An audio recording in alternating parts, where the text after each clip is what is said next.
It has emerged that lack of one source of wildlife data has adversely affected conservation efforts in all game parks and ranches. This emerged when the Principal Secretary for Wildlife Sylvia Museya and senior government officers toured the Naivasha-based Wildlife Research and Training Institute on a fact-finding mission and a tree-planting exercise. Addressing the press, the PS termed the institute as very critical in conservation plans, adding that the government was keen to support it.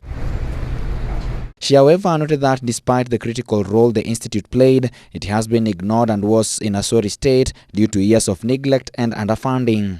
They have a serious need to build and refurbish what there is here, and they also have satellite campuses for the different ecological zones. There is need to build afresh and even refurbish what there is for both the marine centers in Malindi.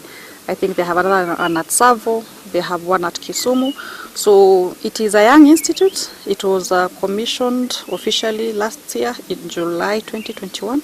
So it is at tethering stages. If we can help them get it right now, we are looking at another many years of prosperity within wildlife conservation. And just to mention that data-driven decisions is the way to go for the country. And this is a premier and the only government institution on wildlife conservation.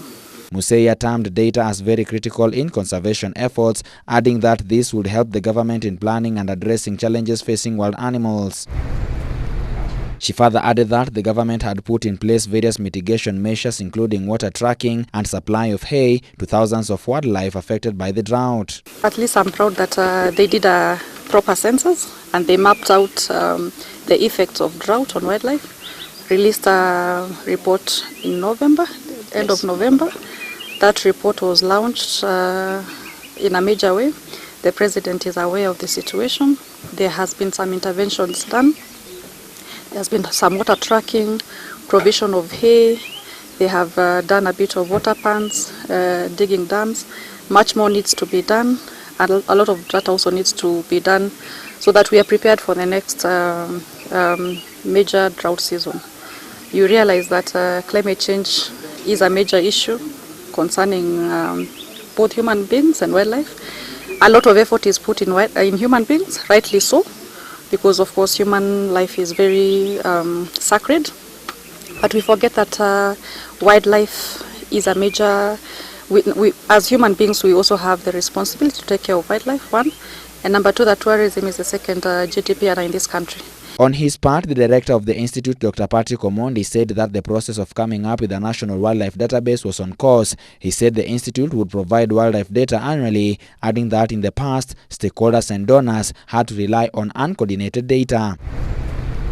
Omondi welcomed the planned funding for the institute, noting that this would go a long way in training their students and embarking in various studies around conservation. All the ongoing research, be it on wildlife tracking using technology, we'll have one national database portal based here. You want to know how many elephants the country have? This is the institute to come. How many rhinos? This is the institute. Not everybody will provide numbers to the cabinet secretary and to the PS. On the ongoing drought, Omondi noted that the wild beasts were the most affected, adding that the country had also lost tens of young and old elephants. So we already post the national census last year. We already updating numbers, and the PS and CS will be releasing the status, for example, at the end of the year of the rhino population, which is performing well. So ours is data, and one of our priority is to establish this national wildlife database. And the other priority research programs we'll share.